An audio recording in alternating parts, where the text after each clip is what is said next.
It takes courage to race a car on the limit, and it takes courage to admit your limitations. Formula One drivers don't usually do the latter. It's no secret it's been quite challenging for me and us as a team as well.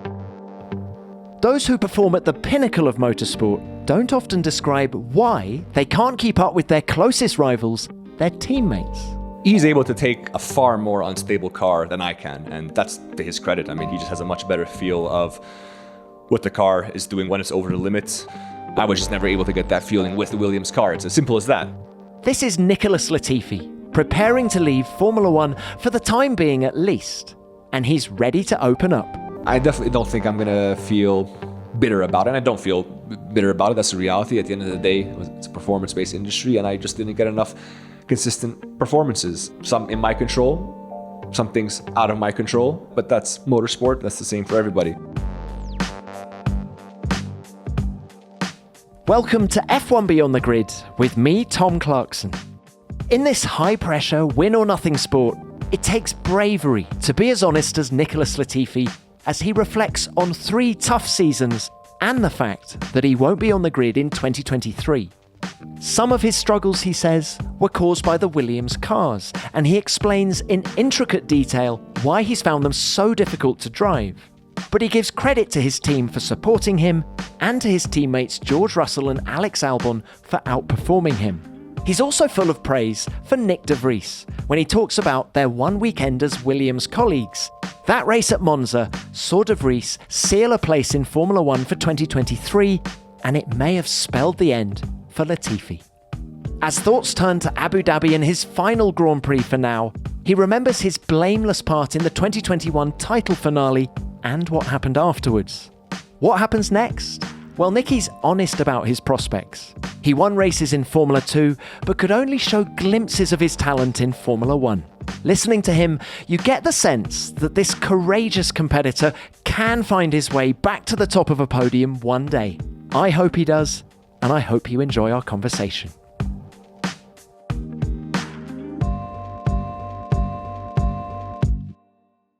Nicky, great to see you. Thank you for your time, as ever. So, just 2 races of the season to go. How are you approaching them?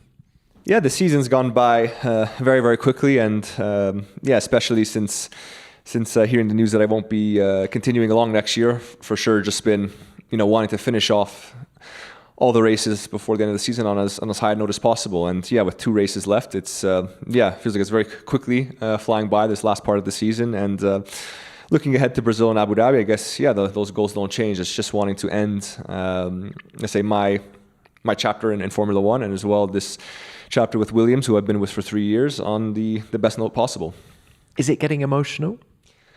I wouldn't say it's getting emotional at the moment. I'm sure probably in Abu Dhabi I'll kind of have maybe not the realization, because I've already come to the realization that I'm obviously not going to be continuing on with the team anymore, and I mean most likely not in Formula One anymore. But at the moment, no, I'm just kind of still taking it race by race. I mean, for sure there was some the disappointment, sadness, frustration, obviously just kind of with how the season has gone, and the news wasn't really a surprise to me in that sense, but it didn't really make it any, let's say, nicer to hear.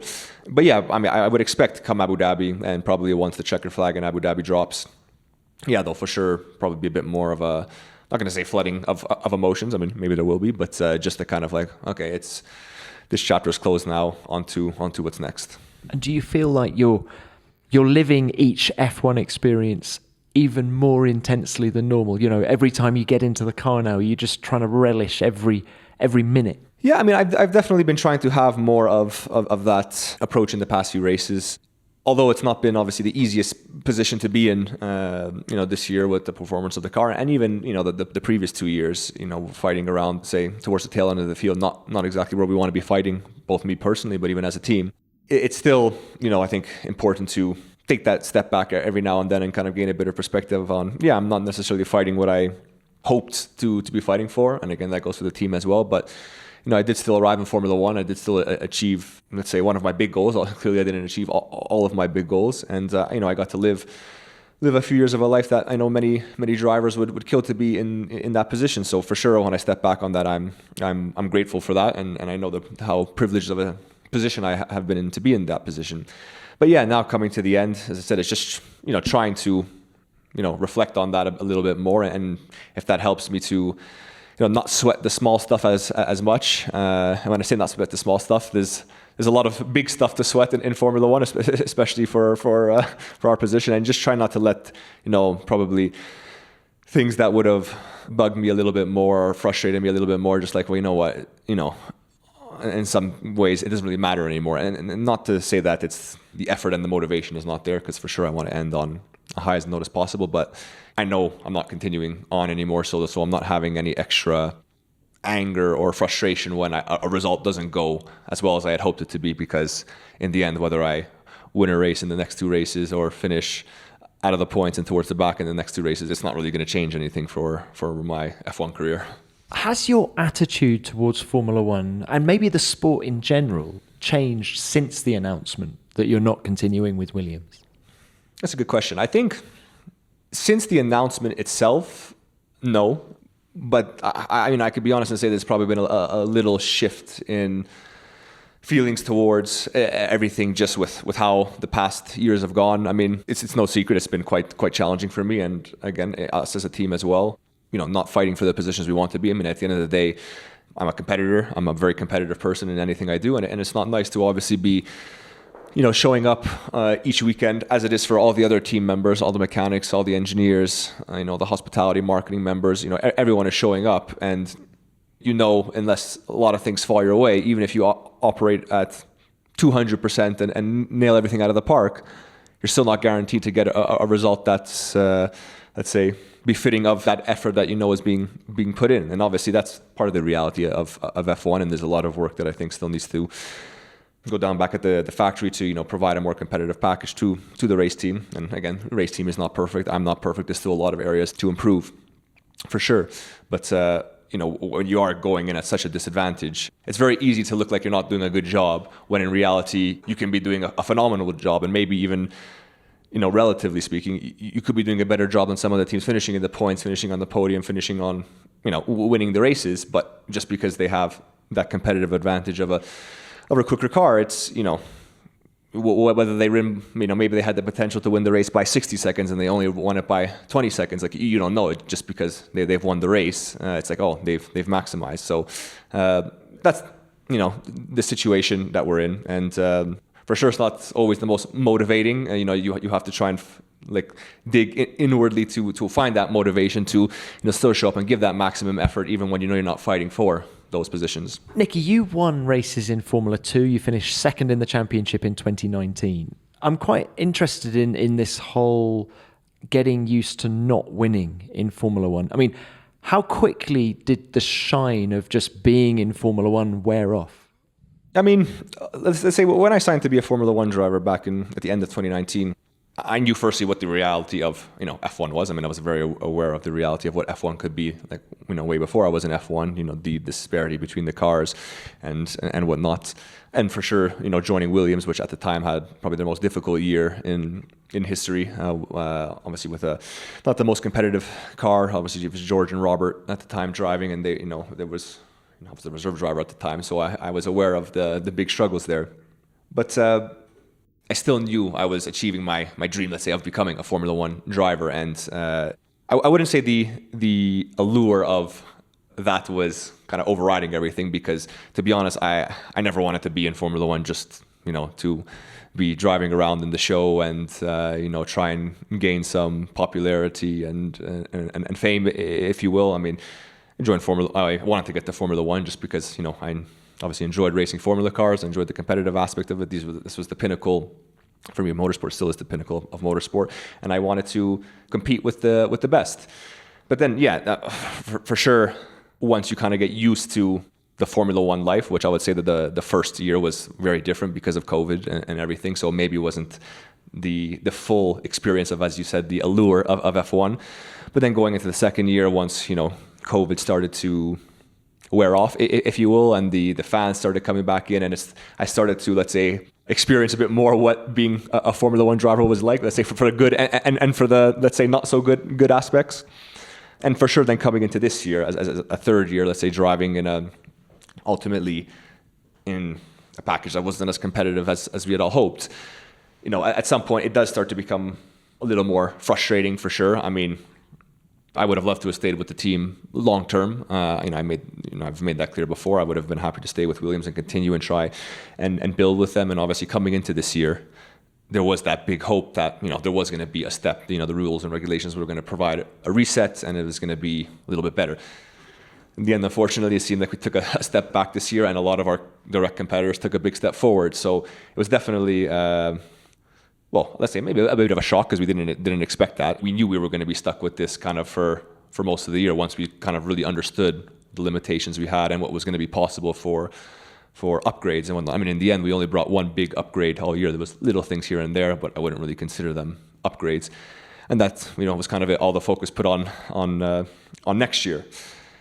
At some point, it's again maybe demotivating is a strong word, but I was obviously really struggling a lot with the car, and I still am struggling with the car. Obviously, Alex has had the same struggles, but he's been much more comfortable with the car. It's not that he thinks the car is the best thing he's driven either.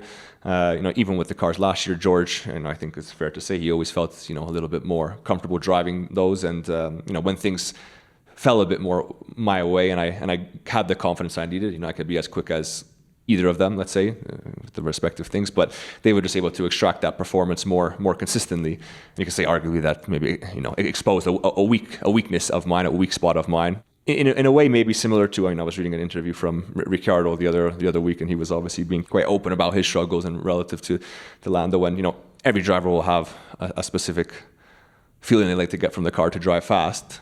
What are you not getting from the FW44 that you need? I mean, to be honest, it's not just from this car. It's even with, it's with all three cars I've driven. This one was definitely the biggest step backwards for me and what I needed. It's my driving style. I've always tended to attack the corners under braking, and I kind of create my own. I create my own front end because of that. Because I like to trail brake into the corner. So people who don't know what that means, it means I like to carry the brakes to the apex of the corner, and I really brake late most of the time at the expense of maybe some minimum or exit speed, but I always try and find that right compromise.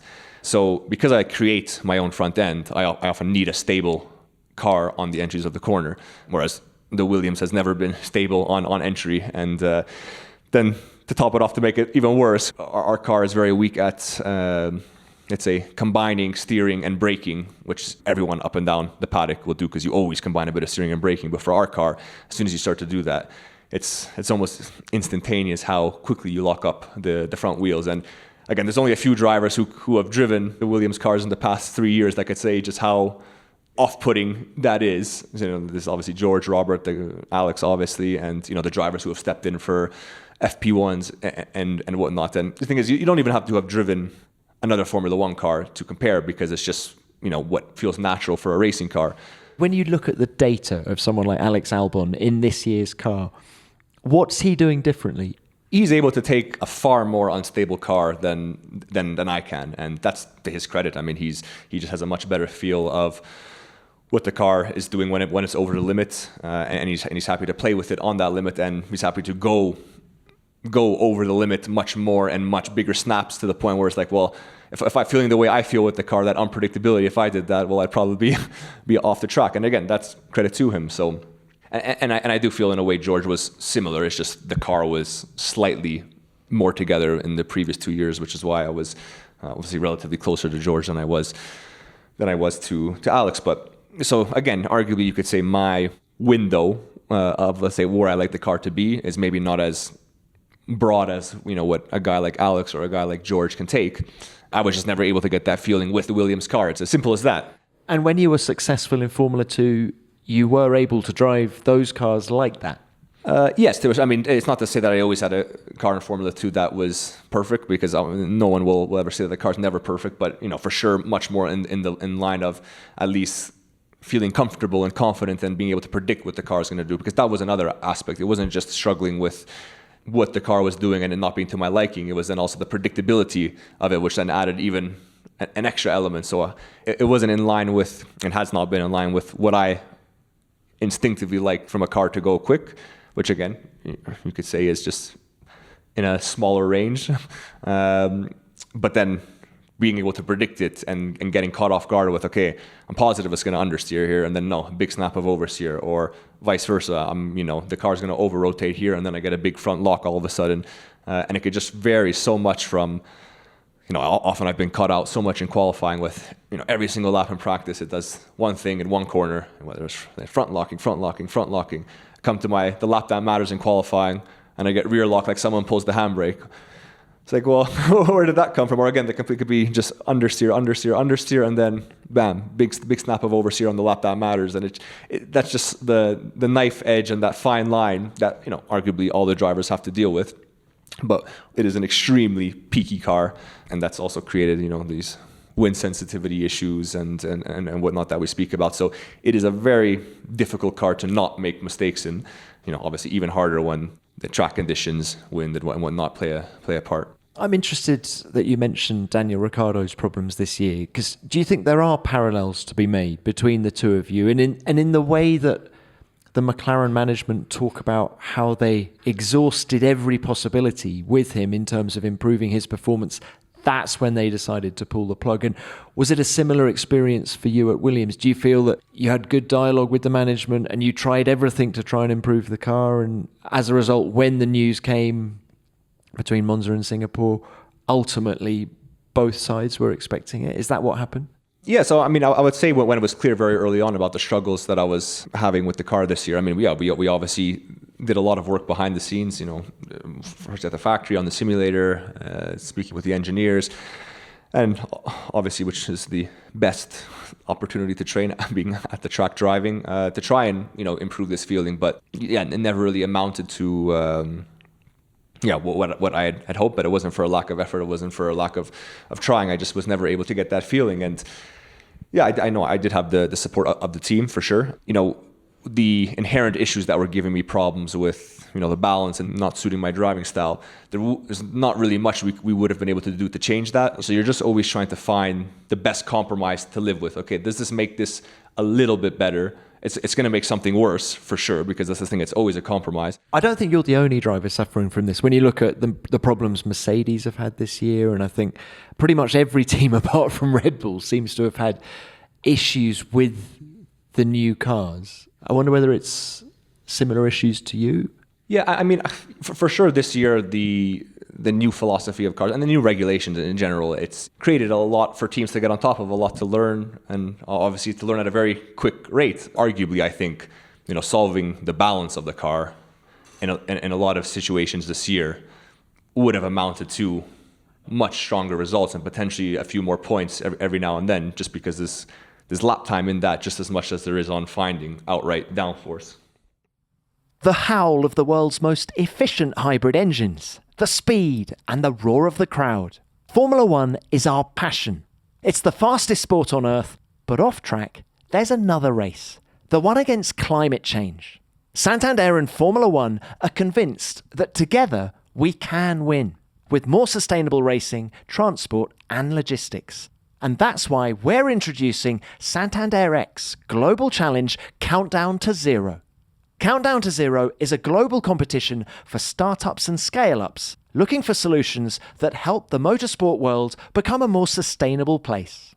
Ideas improving logistics or transport within the sport, projects aimed at net zero mobility, or that help offset the carbon footprint. In short, sustainable and innovative proposals that allow us to continue enjoying our passion while respecting the environment. Check out the winners at santander.com. Let's look at the last 3 years as a whole now. When did we see the best version of Nicholas Latifi? I would probably say towards the second half of last year was probably when I felt the most, let's say, comfortable with the car, and I felt I was the most at home with it, and kind of stringing together consistently strong performances. I think on paper and outwardly on TV, they were never really as strong as I think they actually seemed, because there was quite a few occasions where I think such has been the reality of the past 3 years, where arguably qualifying has been the weaker part of mine, and I've relatively felt a bit more comfortable in the race scenarios. Obviously, George, an amazing qualifier. Alex as well, I rate an extremely great qualifier as well. The situation we are in often as a team is when we are getting good results is not because we are fast and making our way through the field. It's because we find ourselves in a good position. So whether it's let's say overachieving qualifying, a good strategy call, maybe benefiting from some misfortune, and then kind of just holding on to that position. But naturally, if I'm starting a few positions back, again, like I said, we struggle to move forward because the car it just doesn't have the capability always to do that. But it could hold on to a position if you do find yourself in a good position. So I'm thinking Hungary 2021, you finished 7th and just clinging on. Yeah, exactly. We held on. I mean, obviously Suzuka this year, I think it was the same for Nyck and Monza. Obviously did an amazing race, held on many races with Alex this year, obviously Australia, and any race that we've gotten points or been close to points, it's 90% of the time it's just hanging on. We're not moving through the field.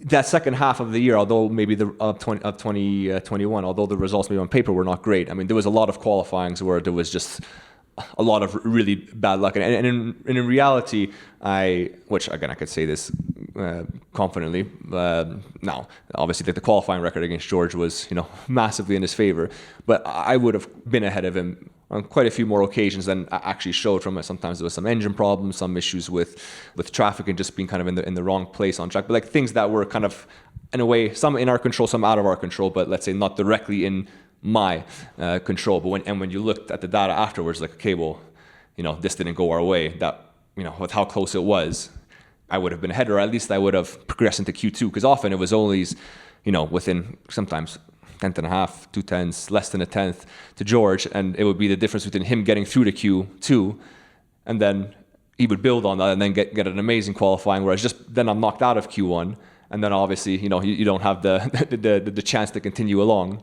So I would say that was, when I was feeling the most comfortable and confident with the car. And then even in the race, obviously, although we might be starting on different parts of the track, I could compare what the race pace was like, the tire management was like.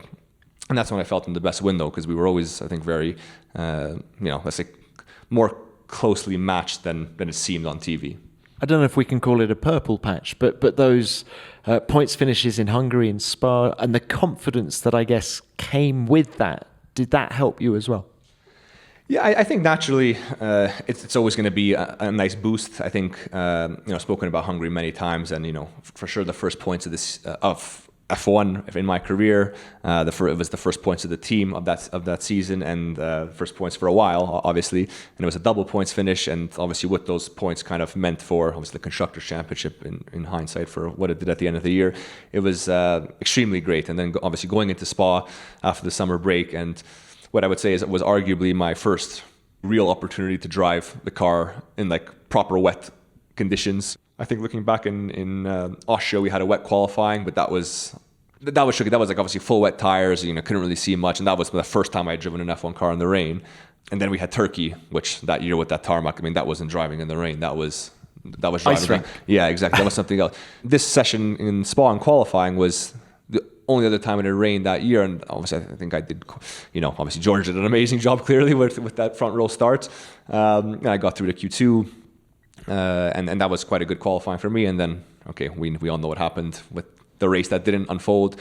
We benefited from a few penalties as well, and we got some points. So for sure that was nice. But that did definitely, I think, bring a bit more confidence going into the next part of the season, where although there was no more points from my side, I think there could have been on a few occasions, if not for some, let's say Monza had a very untimely safety car, and I guarantee I would have been in the points without that. And yeah, it was just kind of riding some momentum, let's say. So that's when I felt the best. And then obviously coming into this year was kind of hoping to carry that. But then it was just clear very early on with the feedback and the kind of feelings I was getting from the car that it was just going to be a bit more of a struggle and kind of a bit of a reset. And you've already talked about the narrow operating window of this year's car. Yet, I'm going to put it to you that one of your best qualies of your career in Formula One was Silverstone this year when you qualified 10th. Yeah, in the wet, in a car with a very small window. Or does the window get wider in the wet? I think in a way it's fair to say the window gets maybe slightly wider in the wet. Our car, because people watching from the outside, we do naturally seem to be better in the rain than in the dry, clearly. We've gotten some pretty good results that exceed the expectations of our dry performing car.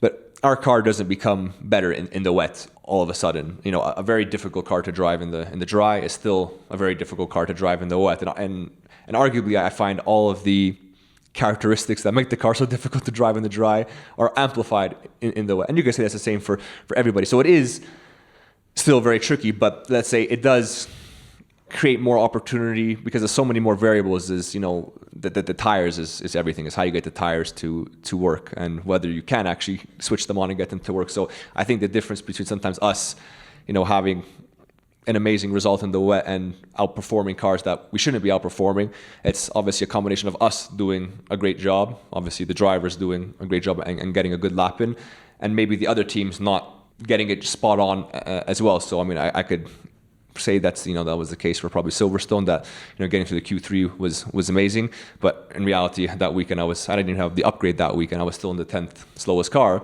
and I finished ahead of 9 cars that should have been really ahead of me, but there was just so many other factors at play. There's also a bit of luck. There's always a bit of luck with when the rain comes and whatnot, but that was obviously quite a cool experience. And I mean, obviously if we jump ahead a few weeks to Budapest, which although was not in a qualifying or race session, but, you know, that we as a team, we were 1-3 in practice in Budapest in the wet.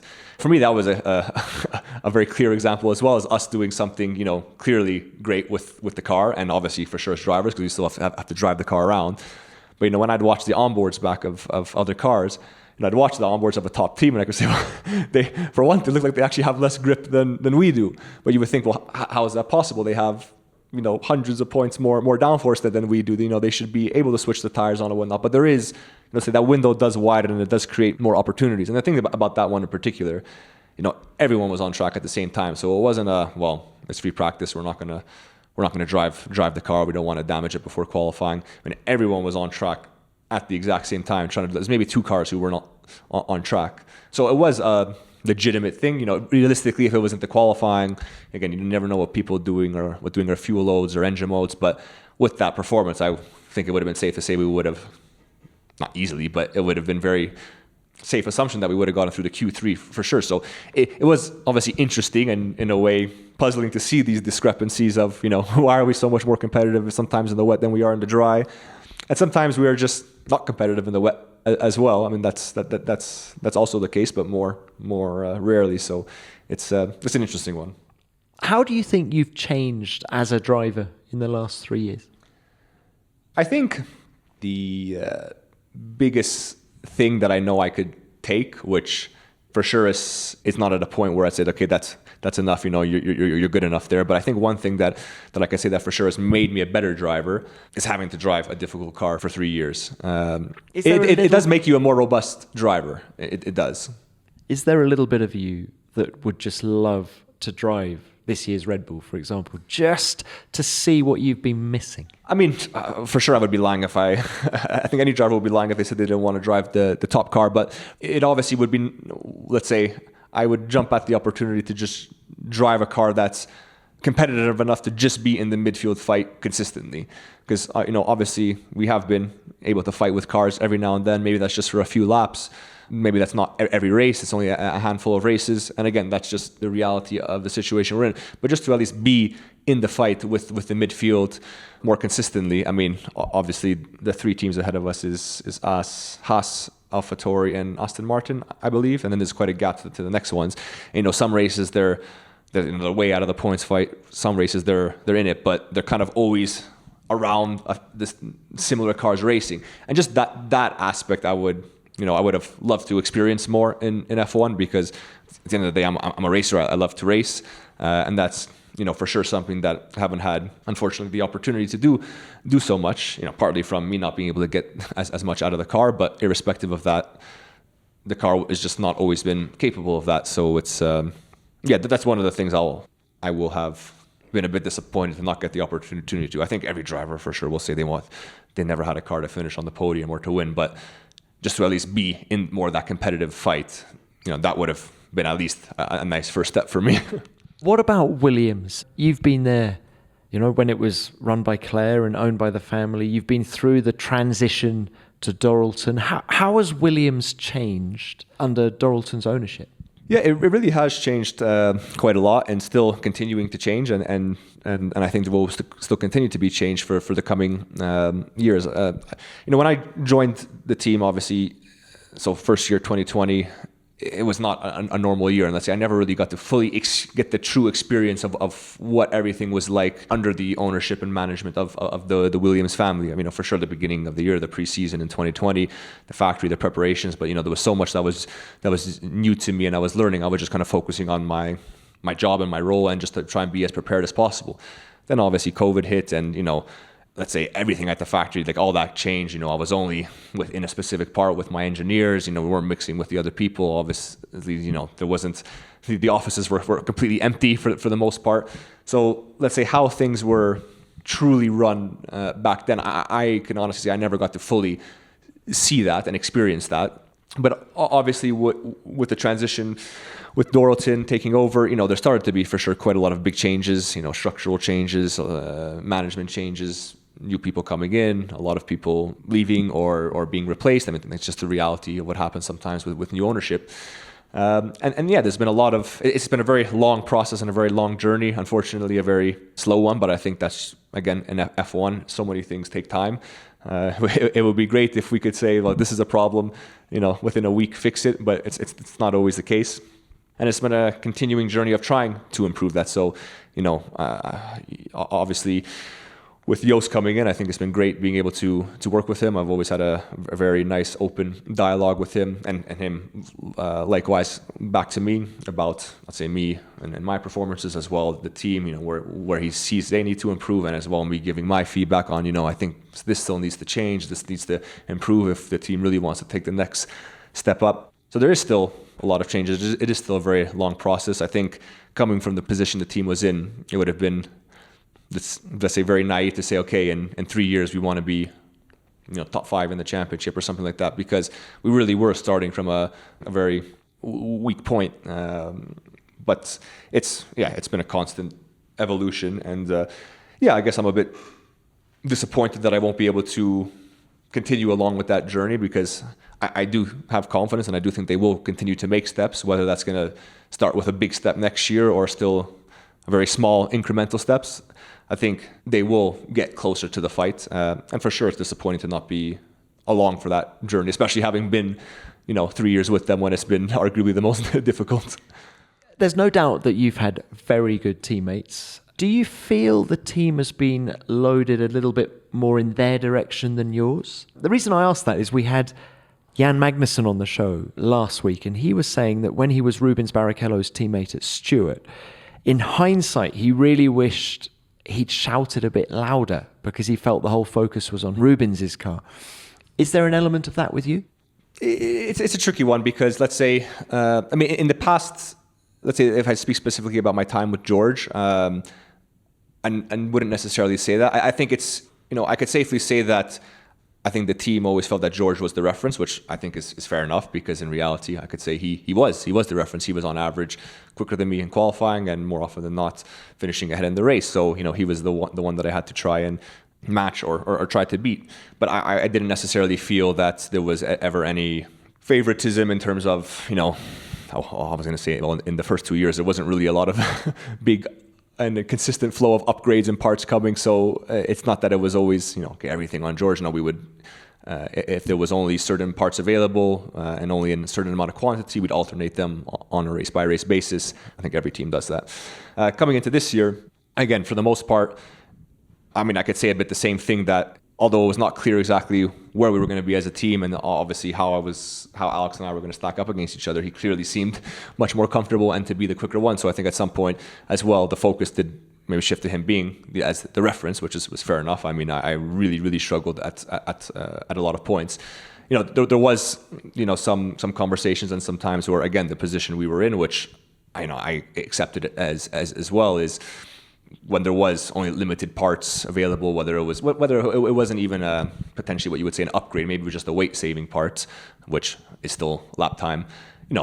As Alex had the best chance of scoring points, they were going on Alex's car, and let's say they wouldn't necessarily rotate, which in a way is not a nice position to be in, but at the same time, I could say, well, if those parts were on my car, it's not necessarily that I would have been finishing ahead of him. And maybe I would have been slightly closer, but I wouldn't have been, I wouldn't have been the difference between me finishing ahead of him and being, okay, well, you see, now I'm the reference driver type thing. That I can honestly say because he was just further ahead of me at that point.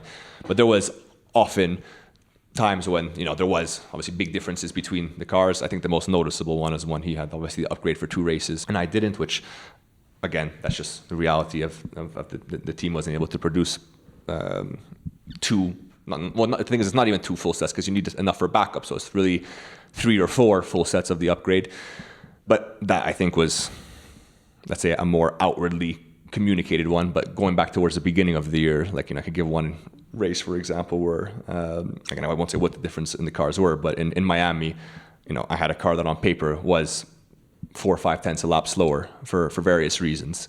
And I think in qualifying, I was only 200s behind him. So in reality, I beat Alex in that qualifying.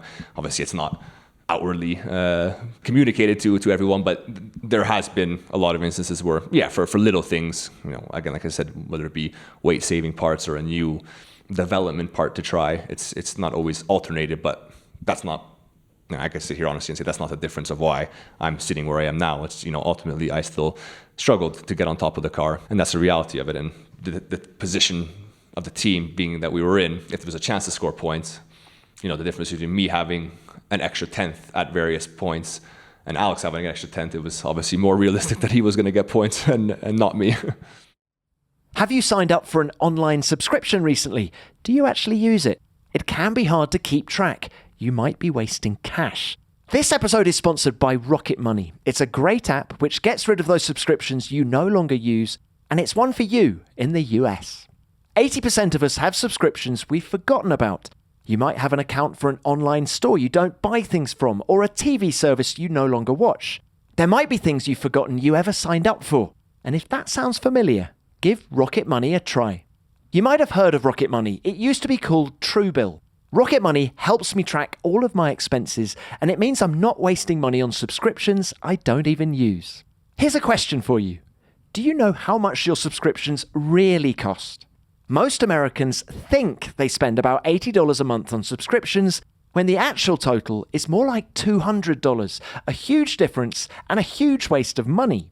Rocket Money shows you all your subscriptions in one place and cancels those that you don't want or no longer need.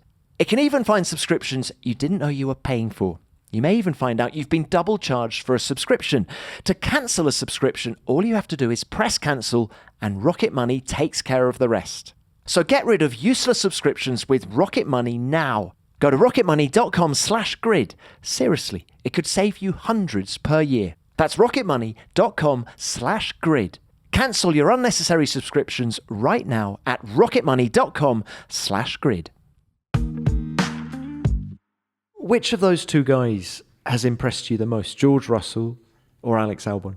It's honestly a very tough one for me to distinguish, because prior to this year, I would have said, I obviously would have said 100% without a doubt that George was the best teammate and the fastest teammate I've driven with him, and especially in qualifying. I think that goes without saying. He just always, got it right. He very rarely made a mistake or had an off day in qualifying, and he always kind of got close to the maximum out of it. And the reason why I find it difficult to compare the two, as you could say, well, the gap to Alex this year has been relatively much bigger than the gap to George, but I know I felt much less comfortable with this year's car, and I'm not able to get the most out of the car, or arguably myself, this year relative to last year. So let's say I felt I was performing much better last year and was very close to George. This year I don't feel I have been able to perform as well, and obviously the gap is much bigger. So it's because it's not a like-for-like situation, because the car is so different, requires something completely different. It is tricky to say, but in a way, from what I felt with the cars, again, because I've been teammates with Alex before in Formula 2, so I knew he was, as soon as I felt the way the car was, and after the test, maybe the first 2 races, and okay, this is the way the car is going to be.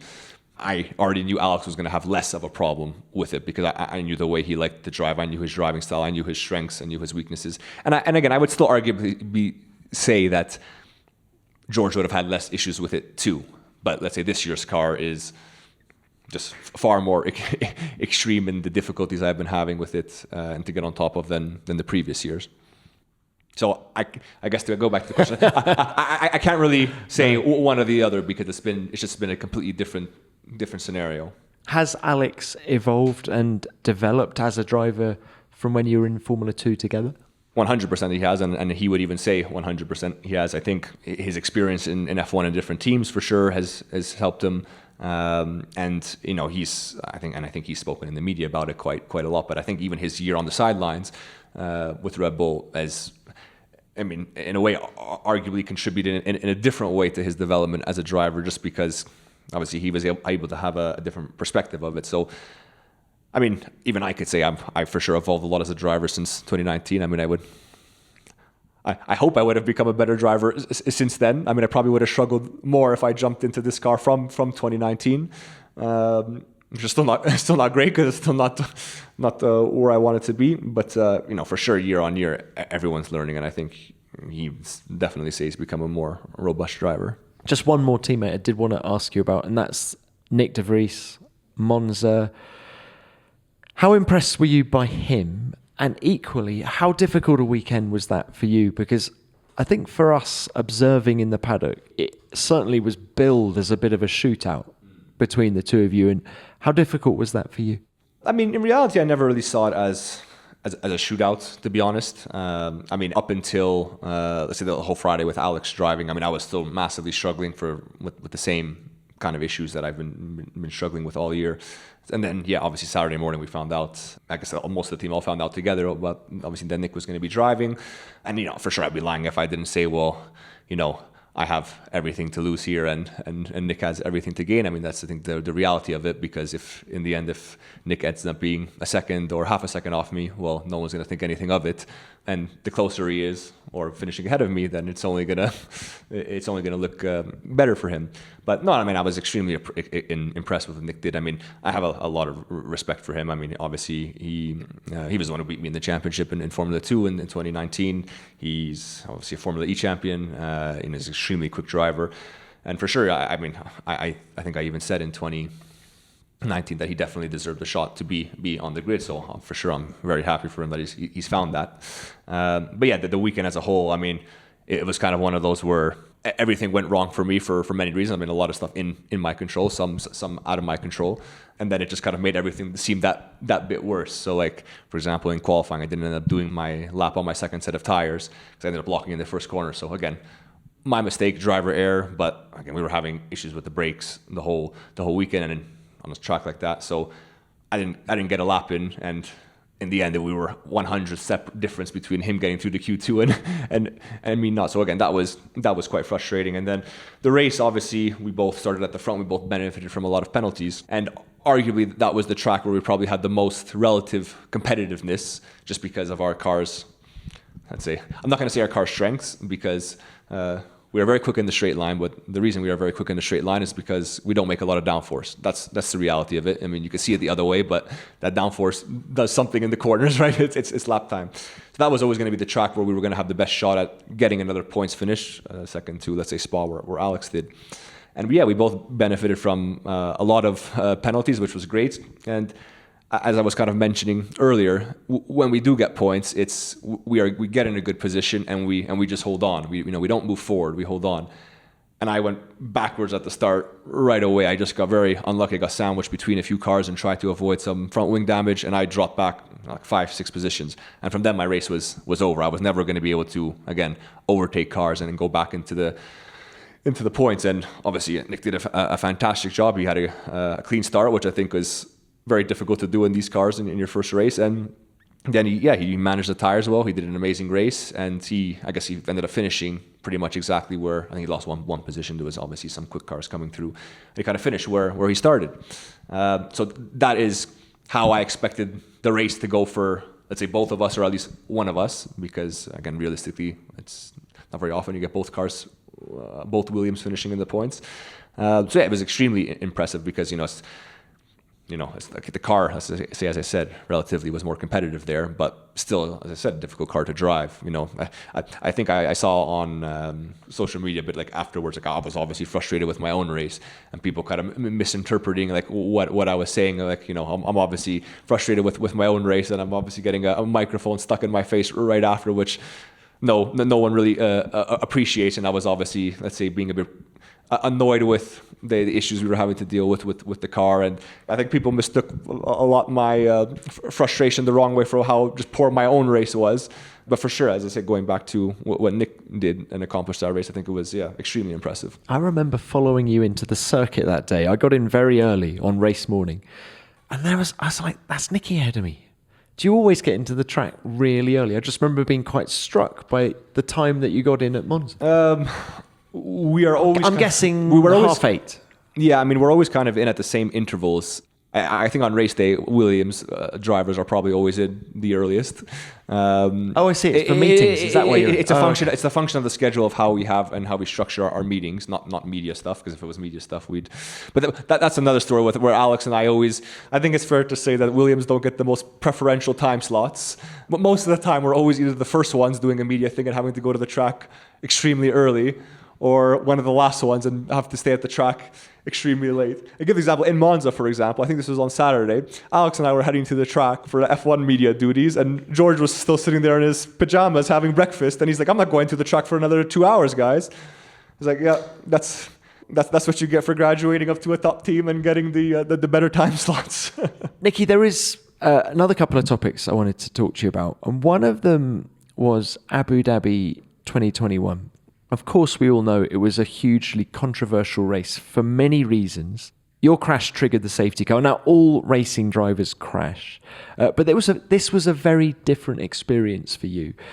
Can you talk us through the aftermath of what happened there?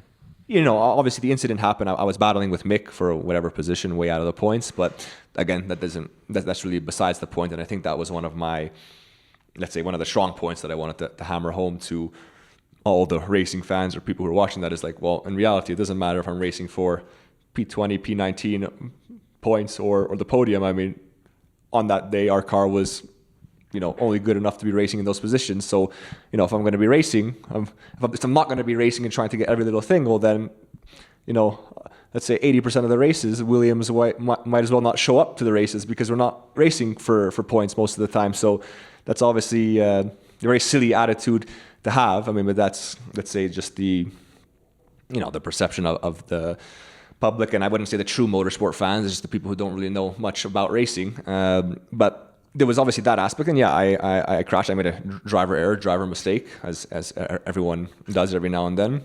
And obviously caused the safety car. We know what ended up happening after that with the race outcome and the let's say, not following the correct procedures of the safety car protocol and whatnot. But then, obviously the aftermath was definitely not a nice one. Obviously, again, I've spoken about it. I kind of wrote about it in my statement. And again, that's just the ugly side of social media nowadays. I mean, it is. I don't think it has anything really to do with sport. I mean, in this case, it is sport. But let's say anyone in the public eye, whether it be any other kind of famous person, arts, movie stars. In this case, obviously sports. In this case, it was very obviously a high-profile incident because of the outcome of what ended up happening. It wasn't just a race at the beginning of the year. It was obviously something at the end of the year with the championship battle. Obviously, tons of tensions and emotions for, let's say, even fans, because obviously, it was a very exciting season. I'm sure a lot of people were invested in it. Obviously, not as much as the teams and drivers, but and then all that happened afterwards. It just exposed a very not nice aspect of social media and what some people think is okay, which is clearly not okay. So I mean, it was for sure not nice for a few days, but I kind of got over it quite quickly. I had did you get over it? How did it knock you? Well, I mean, on some end, I mean, obviously the season was done, so it's not like I felt like, okay, well, I'm having to go back in the paddock next week or in 2 weeks' time, and I'm going to be asked about this, I'm bombarded about this. I'm still going to have to be in the paddock. I mean, I guess in a way it probably wouldn't have been as extreme if there was another race coming, because it still would have been, the championship still would have gone on, if you will. But I mean, it was maybe 2-3 days where I would say 2 days where I was probably like, I did take social media off my phone, and then I kind of returned to it, I guess, slowly, if you will. I mean, I just reinstalled the apps on my phone. And, even... I think at that point, I obviously have PR people that tell me with my social media and whatnot, and they have access to it. So I'm sure they were, they said they were kind of trying to clean as much of it as they could, as anyone would have in that situation. So I obviously heard a lot from them, and obviously from family members who were still on social media afterwards of just how bad it was. I still saw when I returned to social media all the kind of, let's say, online hate, abuse, and whatnot. And yeah, I think it's clear that that's never okay. I mean, it doesn't really matter what was at stake, especially as in reality, I did nothing wrong. I mean, if I purposely crashed, I mean, that's a different story.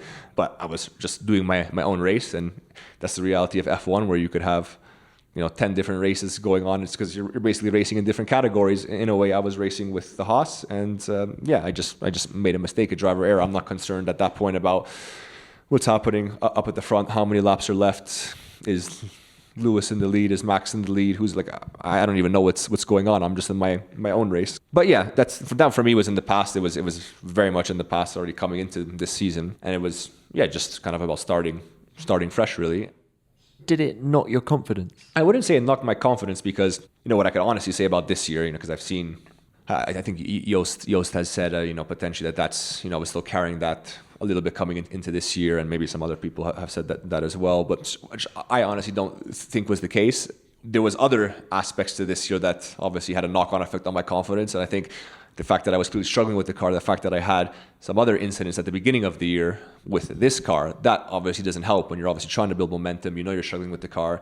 And then I had an incident two incidents in Saudi, which didn't help. Obviously the incident in Australia in qualifying, which was not my fault, and it was not a driver error that I lost the car, but it was still another crash that obviously caused big damage. For sure, those things don't help to build momentum, and that kind of knocks the confidence a little bit. But I wasn't really carrying anything else from Abu Dhabi from the previous year.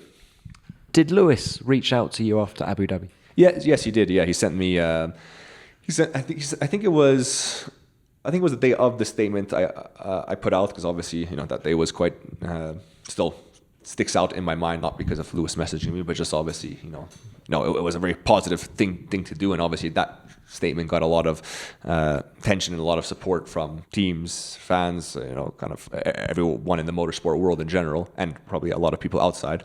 And yeah, Lewis did send me a message to reach out. I mean, I think, as he said, he was kind of detaching from the whole world of social media and whatnot himself. He obviously had his own emotions to kind of deal with, obviously, what he was fighting with. But yeah, he did send me a very nice message, fully in support. I even had some messages from other, let's say, top Mercedes team members that reached out, and along with countless visible ones on social media from different team accounts, different drivers and whatnot. So, I mean, for sure, everyone who's a true racing fan, everyone who knows the way racing is, I mean, and again, and I can still say this, I know there was nothing that I did wrong, and there was nothing wrong about, what was wrong about it was how it was obviously dealt with afterwards. I think that was clear, and that obviously with the FIA report, that's clear as well.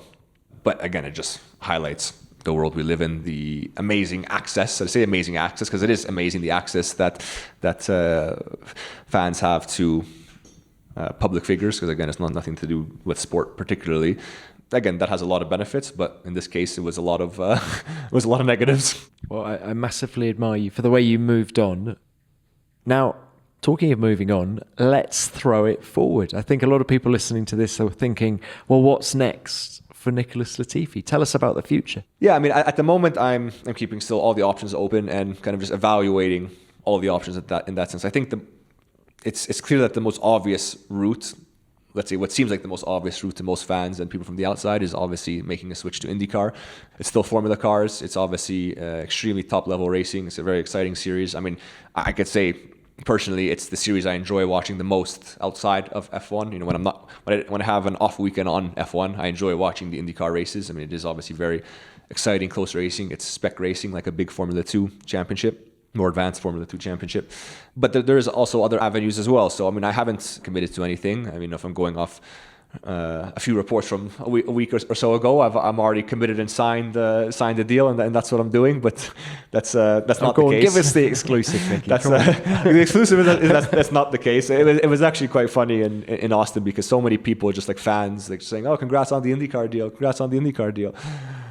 And I mean, this is all just like in walking and passing. So on some stage, I'm like, well, I'm not going to say, oh, it's not true to everybody, because it's just like, well, I can't really be bothered. It was coming up so much, but I haven't decided on anything yet. There's options in different categories and whatnot. And can I ask you this about IndyCar? If, and I know it's still an if, you were to make the switch, how do you feel about ovals?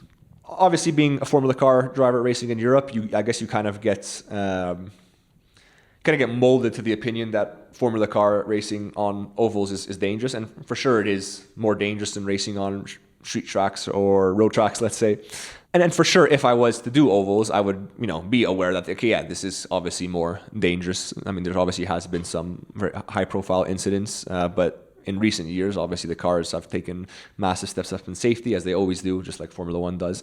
If I was to do IndyCar, I would want to do the ovals, because I wouldn't want to take myself out of, potential championship points and whatnot. And, especially if I was to do it for multiple years, if I didn't do ovals the first year, then the second year I would be doing them. I'd still be, having to learn and get on top of it, which, let's say, arguably when you're more in a position to fight for podiums and wins and championships, you're still at a disadvantage for quite a few races. So I did have the opinion at some point that, yeah, they are very dangerous and unsafe.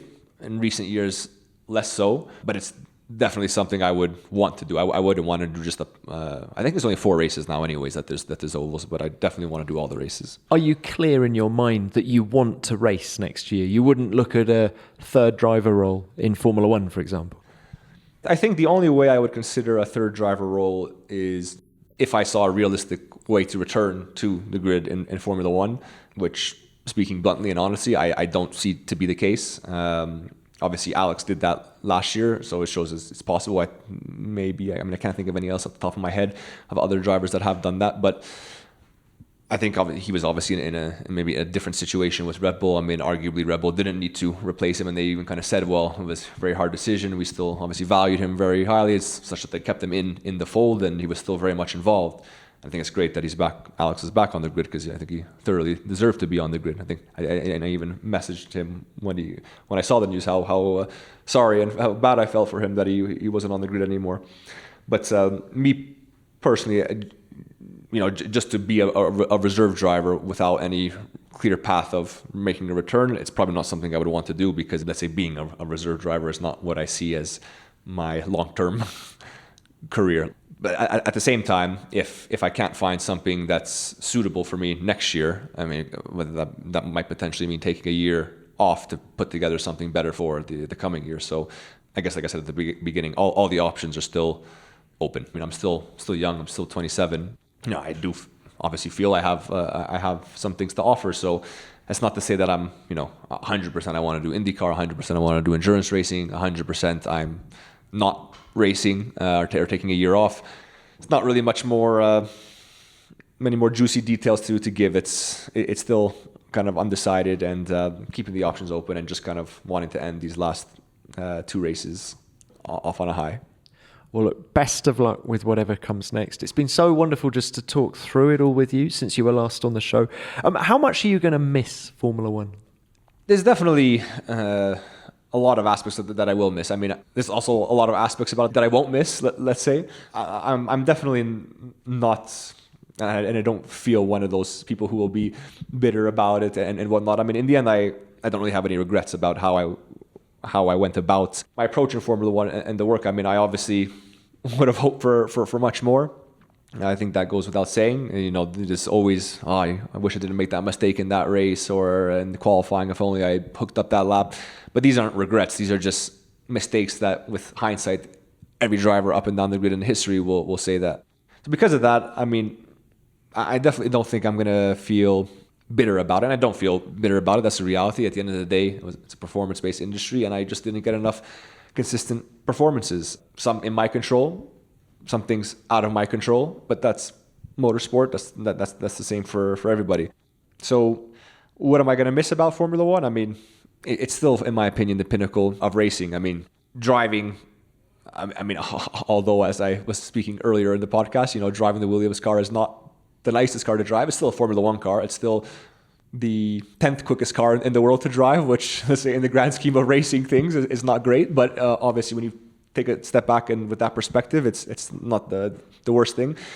Working with the team and kind of just being, I just, let's say, not to say that I like the allure of being an F1 driver, because arguably there's a lot of that stuff that I won't miss about all the stuff that we kind of just see as distractions and don't tell me the media and a bit stuff, nonsense, right? like sitting here right here for the past 45 minutes speaking to you. But all of this year, I think it goes without saying, there's a lot of frustrations, a lot of let's say, hanging on to stress that I won't have to deal with probably next year. I mean, obviously, depending on what I decide with racing, there's obviously still always going to be some of that. But the motivational aspect of knowing I'm showing up and kind of not in the fight, and you're kind of almost getting chopped down before you even start. I mean, that aspect I for sure won't miss. And that wasn't there the whole 3 years. I mean, it was probably definitely there more, a few races into this year when it's the third year of that. Because again, the first 2 years are still like, okay, well, it's still Formula One. You still hope to, improve with the team and whatnot. So there's aspects I will miss. There's aspects that I won't miss. Yeah, I won't miss all the media stuff. Come on. Just a waste of time. But look. yeah. Nicky, best of luck with what comes next. You'll be much missed. Don't be a stranger. Please come back into the paddock. I know lots of people would love to see you. Appreciate it. Thank you.